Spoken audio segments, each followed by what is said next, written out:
Rider Strong Day! Oh no, not again.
Do you like fun and adventure? Then sit back and enjoy the Brothers Not Lovers as they discuss all things movies. What's overrated or underrated? What makes you go really? Or how dare you? Or even just simply how funny this movie can be. You have the insightful, intuitive Davey, who is awesome. And you have the film bestie, Josh. He's there. Hi, I'm Davey, and I'm awesome. This is Josh, the film bestie. Didn't we just do this 5 seconds ago? Break the fourth wall again, I break your neck. And this is the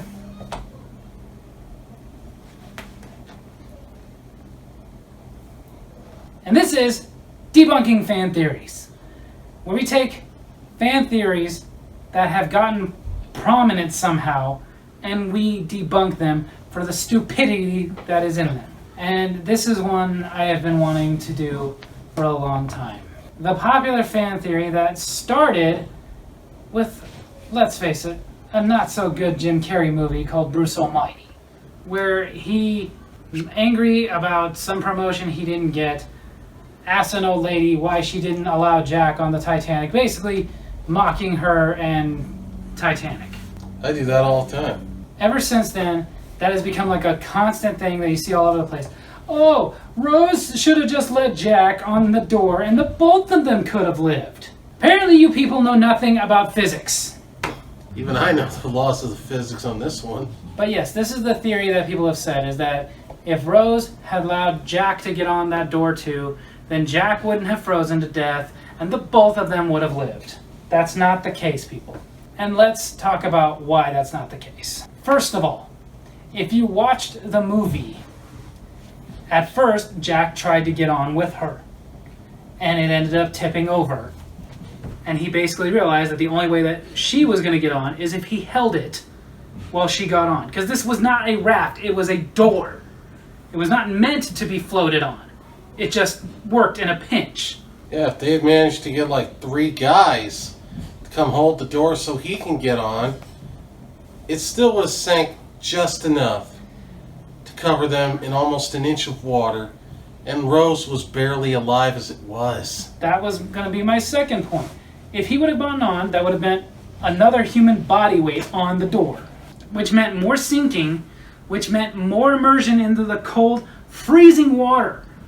Let's be clear about this. This was the Atlantic Ocean in the middle of winter. That water was freezing. Below freezing.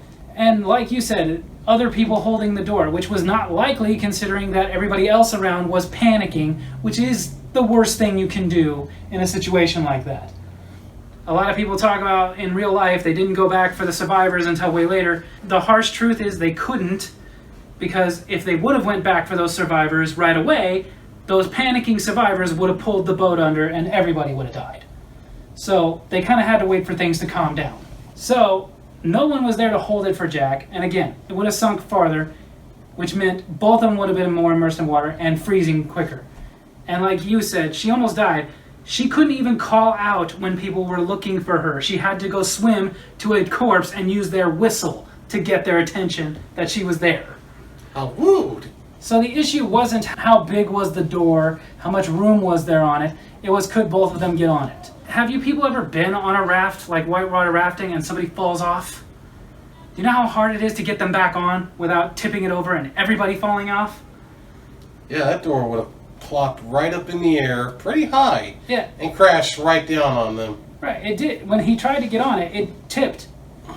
That's why he couldn't get on. But again, I'm talking about even in whitewater rafting. That was a raft designed for this. And still, when I went whitewater rafting, when people fell off, we had to very carefully get them back on. Like, they'd start to get on too fast, and we'd have to go, hey, stop. You're going to tip it over, and we're all going to fall in the water. I know we've all seen that show where they bust the myths. Mythbusters. Quite a number of their things have been called out already. Not to mention, they were using a kiddie pool for their friggin' experiment. There was not enough real salt in there, the kind that's actually in the ocean. They had a place they could put their feet, and the raft they were on, the door they were using, submerged itself quite a bit. And they had somebody holding it. Yes, Mythbusters. Plenty of times people would email them and go, hey, you need to re-examine that myth because you left out certain key factors. And occasionally they'd re-examine it and find out the results are the same. But occasionally they'd re-examine something and find out, you know what, we were wrong. That's science. It's trial and error. It happens. They haven't redone this one. They have not. And that was something that wasn't factored in. Like you said, a kiddie pool. It was shallow. So the person holding the door was able to put their feet on the floor of the pool. They were able to go from their feet onto the raft. It's a lot different when there's nothing underneath you. Again, let's compare this to being in a pool. When you're on a floaty, you're at the deep end, you fall off, it's almost impossible to get back on from there. You go to the shallow end and you get back on your floaty. Yeah, you use it to propel yourself. So not only though did they have footing to help them get on the makeshift door they built, but like he said, there was somebody holding it. Rose was able to get on because Jack was holding it. Without Jack, she would not have probably been able to get on that raft. But who was holding it for him? Nobody. For the two of them, there was somebody standing there holding it so it would stay still. That was another factor they didn't factor in. Second, the water submerging, like he talked about. They were in a pool, which I'm sure the water was cold, but I guarantee you it was not freezing to death cold. It was probably just cold like, oh, I got sprayed with a water hose cold. And you're going to be a lot more panicky and less calm in that kind of cold. Oh yeah, because Like 1,000 swords stabbing you at once. like Jack talked about in the beginning, yes, that's what that kind of cold is. The only kind of cold I've ever had like that is I've had to stick my hand in ice water before, and yeah, it hurts. Imagine that all over your body. That's what the people were going through. Get a high fever and get put in a bathtub full of ice. Exactly. You know what I loved though? When Thumb Wars did it. Hey, let's make for that makeshift raft nobody else seems to notice.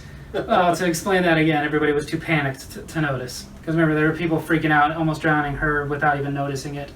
And then, even on the Mythbusters, where they proved that they could have both been on the raft and survived, they didn't stay submerged in freezing cold water for literally hours. They got on there and went, oh, see, this is possible. Which is why, if anybody sees this, reach out to them and tell them, you need to re-examine this one. You need to factor in a deep enough, cold enough, with nobody holding the frickin' door for you. And then tell me that both of them could have gotten on that raft. Stop trashing Rose for surviving. Because what the story comes down to is that a guy that only knew her for 2 days sacrificed his life so that she could live. And then meet him again in heaven. Instead of the man she married. We'll get to that later. So there you have it. That's the second ever Debunking Fan Theory. Next time, what are we doing? Next time, the Eagles to Mordor, which is probably the biggest no-duh fan theory that I'm going to debunk on you people, you twisted little nerds. If you found this at all informative, make sure to hit like, hit subscribe, hit that little bell so you get notifications for when we post new videos, and leave a comment. Tell us if you don't agree with our debunking of this fan theory. Tell us other fan theories that you think need to be debunked. Love you guys.